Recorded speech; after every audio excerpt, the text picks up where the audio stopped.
اللہ کا عذاب آتا ہے، اور خدا کا عذاب اس طرح سے آتا ہے کہ پھر قومیں دو چیزوں میں مبتلا ہو جاتی ہیں۔ وہ عذاب ختم ہوئے کہ بارش آ گئی اور آندھی آ گئی اور پتھر برسے، اللہ نے فرمایا اذاق اللہ لباس الجوع، یہ جس طرح تم کپڑے پہنتے ہو نا، جب کسی قوم کو ہم اب عذاب دیں گے تو لوگوں کپڑوں کی طرح ان کے جسم سے، ان کی روح سے چپک جائیں گی دو چیزیں، لباس الجوع، بھوک، معیشت کی بربادی، بھوک اس قوم کو تباہ کر دے گی۔ لباس الجوع، ہم ان پہ فقر و فاقہ ایسے طاری کر دیں گے جیسے تم کپڑے پہنتے ہو، ان کے جسم کا حصہ بن جائے گی معاش کی تنگی۔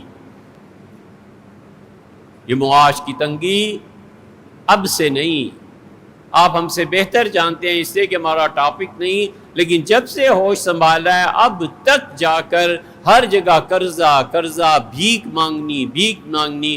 پرائم منسٹر نے کہا ہم بیٹھتے ہیں تو جب وہ دیکھتے ہیں ہمیں لوگ تو سمجھ جاتے ہیں کہ بھیک مانگنے پھر آ گئے۔ لباس الجوع، اللہ نے فرمایا ہم اس قوم کو عذاب دیتے ہیں اور بھوک اس پہ مسلط کر دیتے ہیں۔ اور دوسری چیز خدا نے کہا لباس الجوع والخوف، لوگوں ہم ان پہ خوف مسلط کر دیتے ہیں، کوئی آدمی مطمئن نہیں ہوتا، اتنا خوف تاریک ہو جاتا ہے، ہائے میرا بچہ، ماں ڈرتی ہے آج اسکول سے واپس آئے گا، دیر ہو گئی، پتہ نہیں کسی نے مار نہ دیا ہو، کسی نے اغوا نہ کر لیا ہو، رات کو اندھیرے میں چلتے ہوئے خود اپنے سائے سے ڈرتا ہے کہ یا اللہ کوئی آ نہ جائے، یہ اتنے پیسے بینک سے دیے ہیں، خوف مسلط ہے، ٹرانسفر کر دے گا بینک ٹو بینک، کہتا ہے جی کوئی وقت نہیں ہے، لاکھ روپیہ لے کے کہاں جا رہے ہو۔ یہ اللہ دو عذاب ان قوموں پہ مسلط کر دیتا ہے جو قومیں مسلمان ہونے کا دعویٰ کریں اور پھر اللہ کی چیزوں کی بے حرمتی کریں۔ کافروں سے نہیں کرتا، اس لیے کہ اس کے زیر بحث نہیں ہے۔ اسی لیے سورہ قریش میں اللہ نے کیا کہا؟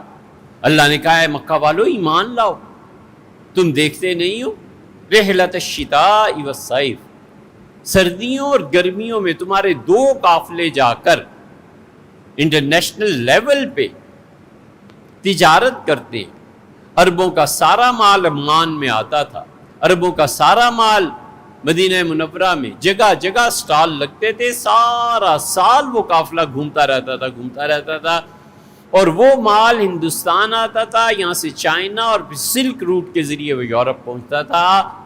اللہ نے کہا تم دیکھتے نہیں ہو ہم نے تمہارے ساتھ کتنا انعام کیا ہے، سال میں دو قافلے تمہارے چلتے ہیں اور لدے پھندے دولت سے اور دراہم سے آتے ہیں۔ اور دوسرے کیا کہا وآمنہم بالخوف، اللہ نے کہا ہم نے تمہیں بھوک سے پناہ دی، ہم نے تمہیں خوف سے پناہ دی۔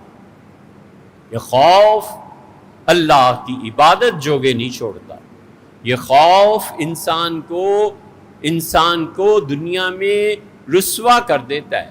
یہ خوف کہ میرے بچوں کو کیا ہوگا اور میری بیوی کا کیا ہوگا، یہ کوئی معمولی خوف نہیں ہوتے، جو ان مراحل سے گزرتے ہیں نا وہ جانتے ہیں۔ مدینہ منورہ میں اونٹوں کی آواز، مسلسل گلیوں میں اونٹ چل رہے ہیں، جا رہے ہیں۔ ام المومنین عائشہ رضی اللہ عنہ جب کافی دیر آواز سنتی رہی تو فرمایا یہ کس کا قافلہ ہے؟ لوگوں نے کہا عبد الرحمن ابن عوف رضی اللہ عنہ کے اتنے 100 اونٹ انہوں نے خریدے ہیں اور آئے۔ انہوں نے کہا اللہ عبد الرحمن ابن عوف کو جنت کے چشمے سلسبیل سے پانی پلائے، قرآن میں ہے نا سلسبیل کا ذکر۔ وہ بات ام المومنین رضی اللہ عنہ کی عبد الرحمن رضی اللہ عنہ کے بیٹوں تک پہنچ گئی، وہ حاضر ہوئے اور کہا ماں آپ یہ فرماتی ہیں، آپ ام المومنین رضی اللہ عنہ، اور ہمیں بتائیں یہ آپ نے دعا کیوں اس طرح ہمارے والد مرحوم کو دی؟ انہوں نے کہا بچوں رسول اللہ صلی اللہ علیہ وسلم کا آخری وقت تھا اور آپ پریشان تھے، اور عبد الرحمن ابن عوف رضی اللہ عنہ آئے۔ یہ حکمت ہے کہ بڑے کے بولے بغیر اس کی مرضی کو جانچو، اور یہ محبت ہے کہ چھوٹے کے کہے بغیر اس کا مطالبہ پورا کر دو۔ بڑے جو ہوتے ہیں نا اتنی آسانی سے بڑائی نہیں آ جاتی. بڑا آدمی بنتا ہے چھوٹوں کے مطالبے کو بغیر اس کے سوال اور عرض کے ہی پورا کر دیتا ہے. اور چھوٹے جو ہوتے ہیں وہ اپنے بڑوں کا اتنا احترام کرتے ہیں کہ وہ آنکھ کا اشارہ تو کیا وہ جانتے ہیں اب کیا ضرورت ہوگی والد کو، والدہ کو، پیر و مرشد کو، بڑے بھائی کو، اور ان کے کہے بولے بغیر وہ چیز مہیا کر دیتے ہیں. یہ ہے ادب.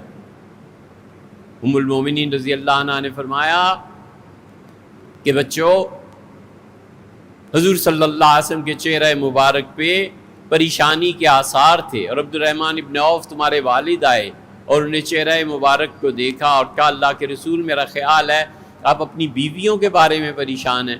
رسول اللہ صلی اللہ علیہ وسلم ہاں عبد الرحمن یہی سوچ رہا ہوں میرے بعد ان کا کیا بنے گا. انہوں نے کہا اللہ کے رسول کوئی گھبرانے کی بات ہی نہیں ہے، آپ جانتے ہیں میرا فلاں باغ جو ہے اس کی اتنی آمدن ہوتی ہے، میں ہر سال آپ کی جتنی بیویاں زندہ ہوئیں سب میں برابر کا تقسیم کر دیا کروں گا جب تک کہ آپ کی کوئی بیوی بھی دنیا میں باقی ہے. آپ کو کیا ضرورت ہے پریشان ہو. یہ ہے لوگ توکل کی بات کرتے ہیں، ہم کہتے ہیں یہ خود توکل میں داخل ہے. رسول اللہ صلی اللہ علیہ وسلم بچوں تمہارے باپ کے لیے کہا کہ اللہ عبد الرحمن تجھے جنت کے چشمے سلسبیل سے پانی پلائے، تو نے میرا بوجھ ہلکا کر.